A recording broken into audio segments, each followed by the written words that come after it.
Fl-aħħar 5 snin kien hemm progress mingħajr preċedent f'Għawdex. Dan ħareġ minn rapport tal-Uffiċċju Nazzjonali tal-Istatistika l-NSO li fih qabbel is-sitwazzjoni demografika, soċjali u ekonomika tar-reġjuni ta' pajjiżna u dan ġie rrappurtat fil-Gazzetta Kulħadd kontra dak li sostni l-oppożizzjoni, jiġifieri li f'Għawdex ma kienx hemm progress ekonomiku u soċjali, dan ir-rapport jgħid totalment bil-maqlub u jindika li r-rata ta' faqar naqset minn aktar minn 18% għal ftit aktar minn 12%. Dan ifisser li r-rata ta' faqar f'Għawdex naqset madwar terz fuq medda ta' 5 snin, waqt li fl-2016 ir-rata ta' faqar Awċi kienet akbar mill-medja nazzjonali, illum għandu rata ferm inqas mill-medja. Kemm ilu Prim Ministru Robert Abela, ir-rata ta' faqar f'Għawdex tnaqset minn 14% għal 12.4%. Bit-titjib f'Għawdex kien kważi 8 darbit akbar minn dak f'Malta. Din ikkonferma kemm l-amministrazzjoni preżenti poġġiet fiċ-ċentru tagħha l-iżvilupp soċjali u ekonomiku ta' Għawdex.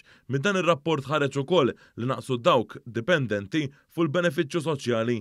Dan hekk kif fl-2016 kien hemm kważi 800 Awċi fuq tali assistenza soċjali u dan issa naqas b'aktar minn nofs għal 350.